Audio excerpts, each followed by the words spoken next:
Olá pessoal, tranquilo? Vamos aí para mais uma aula, nossa segunda aula do oitavo ano, né? Falar agora do tema migrações internacionais, um tema bastante polêmico aí na geopolítica, tá? Vamos poder aprofundar alguns conceitos importantíssimos aí.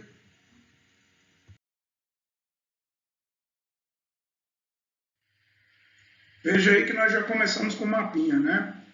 Principais fluxos migratórios. Então, você tem aí na sua frente um mapa mundi mostrando, né, a seta mais larga, essa que vai aí para os Estados Unidos da América, do México para os Estados Unidos, né? Segundo a legenda, um fluxo maior de 12 milhões de pessoas por ano, tá? Então, veja aí para onde as pessoas vão e de onde as pessoas saem.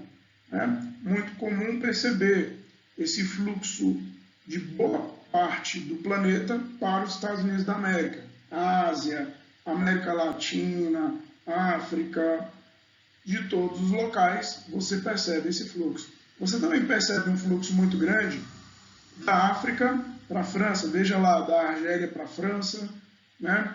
Da Austrália para o Reino Unido, tá? Do Cazaquistão para a Rússia, da Rússia para o Cazaquistão, tá?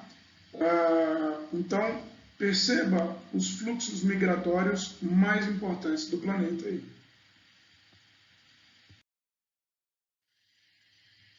Vamos começar agora com os principais conceitos populacionais relativos aos movimentos migratórios, né? Esses fluxos migratórios internacionais, para que a gente possa dominar esse assunto. Então, o primeiro conceito, migração.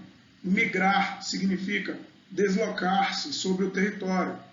Aqui, quando eu falo migração, eu não estou definindo se estou entrando ou saindo no território. Eu apenas estou dizendo que quem migra se desloca. Segundo conceito, imigração. O conceito de imigração, ele sim, já define quem está entrando, assim como o conceito de importação, tá? Significa entrar no território.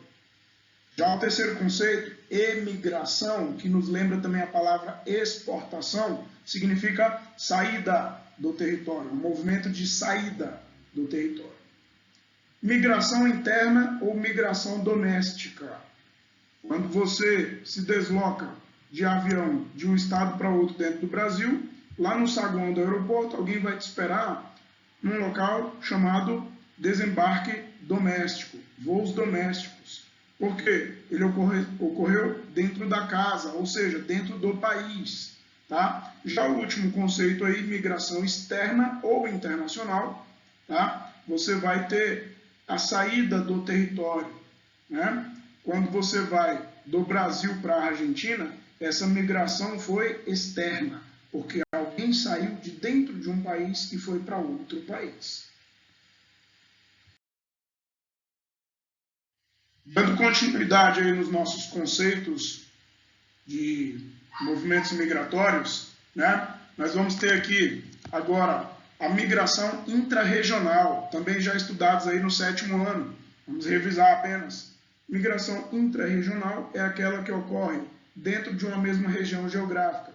Então, quando eu saio de Brasília para Goiânia, eu estou migrando intrarregionalmente, porque eu estou dentro da região centro-oeste. Agora, quando eu saio de Brasília para Santa Catarina, essa migração ela já é interregional. Ela está ocorrendo entre duas ou mais regiões, já é o segundo conceito aí. Migração interregional, portanto, é aquela migração que ocorre de uma região para outra ou outras. Tudo bem? Migração pendular é aquela que nós realizamos diariamente, quando vamos para a escola, vamos para o trabalho. Movimento de pêndulo, vai e volta, né? Então você tem aí um movimento pendular, uma migração pendular. E por último, nós temos a migração sazonal. Sazonal, lembrando que é uma palavra que tem relação à estação do ano, né? Season, em inglês. Ou transhumância, também já estudamos no ano passado esse conteúdo. A migração sazonal, ela depende então de uma mudança climática ocasionada pela mudança de estação do ano. O exemplo que usamos bastante ano passado foram as inundações causadas pelas fortes chuvas no Pantanal, obrigando os criadores de animais a levarem seus rebanhos para os locais mais altos no período de chuva e, posteriormente, com a baixa dos rios, eles retornam para o local de origem. Então está aí migração sazonal ou transhumância.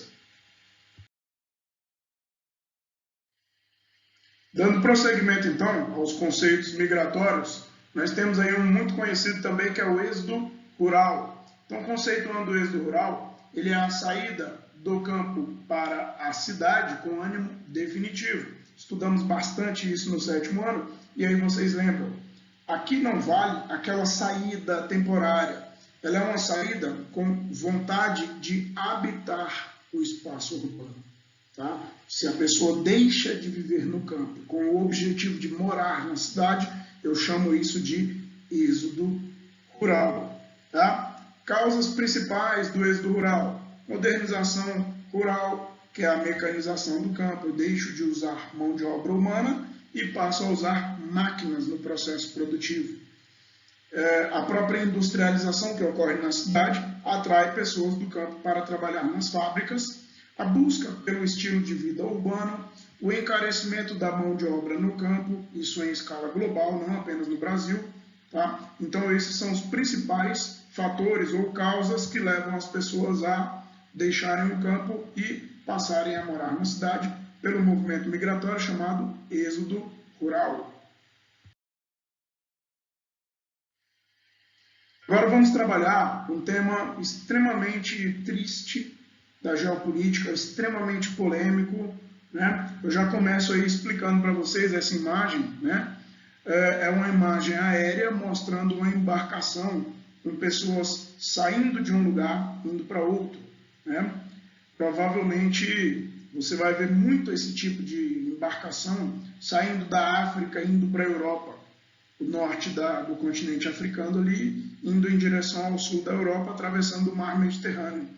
Diariamente, centenas e até milhares de pessoas morrem afogadas no mundo nesse tipo de embarcação. Por que, professor, que elas, então, correm tanto risco? A resposta é muito simples. O refugiado é aquela pessoa, olha o conceito aí que a gente colocou, pessoas que abandonam o seu país de origem por conta de perseguições de ordem política, religiosa, étnica, de gênero, em busca de melhores condições de vida em outro país. Além disso, os refugiados também saem de seus países por conta de guerras, guerras civis, tráfico de pessoas, entre outros. Então, veja só, o refugiado, na verdade, é aquela pessoa que teve que mudar de país para sobreviver. Se ela ficasse no local que ela vive, ou que ela vivia, ela com certeza ia morrer. Então você vê pessoas, por exemplo, abandonando a Síria, né, que está tendo uma guerra civil desde 2011, milhões de pessoas já morreram, tá? E o que está fazendo essas pessoas abandonarem aquele país em direção a outros lugares do mundo? Sobrevivência. O refugiado ele está em busca de sobrevivência. Uma distinção muito importante de se fazer aqui agora é a diferença entre o conceito de refugiado e o conceito de deslocado interno. O deslocado interno, você vai ver o conceito aí, ele é igualzinho ao conceito de refugiado, só tem uma pequena diferença. O refugiado muda de país, pelos motivos que a gente descreveu na questão anterior. O deslocado interno, ele muda de local, sem sair do país. Então, a pessoa mora em determinado lugar na Síria e vai para outro lugar ainda dentro da Síria, pelas mesmas perseguições descritas no contexto anterior. Então, refugiado mudou de país para tentar salvar a vida. Deslocado interno mudou de lugar dentro do país para salvar a vida.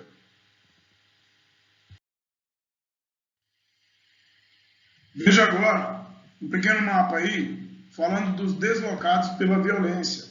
77% dos migrantes estão em 10 países, em milhões de pessoas. Tá? Então veja aí, 6 milhões na Colômbia, 3 milhões no Sudão, 7,6 milhões na Síria, quase 1 milhão na Turquia, 3,4 milhões no Iraque, quase 2 milhões no Paquistão, mais de 1 milhão na Somália, 1,5 no Sudão do Sul. E olha que dado triste aí. Né? Em 2014, a cada 3 segundos, uma pessoa foi obrigada a deixar o seu local de origem. Então, finalizando a nossa atividade de hoje, vocês vão fazer com muito capricho essa atividade, tá? Número 1, vocês vão explicar o que são os deslocados internos, e aí eu vou pedir para vocês pesquisar quantos deles existem atualmente no mundo. Depois vocês vão explicar o que são refugiados, e também vão pesquisar aí quantos deles existem atualmente no mundo. Vão diferenciar imigração de emigração. E na número 4, vocês vão relacionar as migrações internas à atual pandemia de Covid-19. Né? Nós sabemos que esse fluxo, principalmente de transporte aéreo, foi responsável aí por essa pandemia, tá? Originada aparentemente na China. Tudo bem, gente? Então, uma excelente semana para vocês e um ótimo trabalho. Grande abraço, tchau!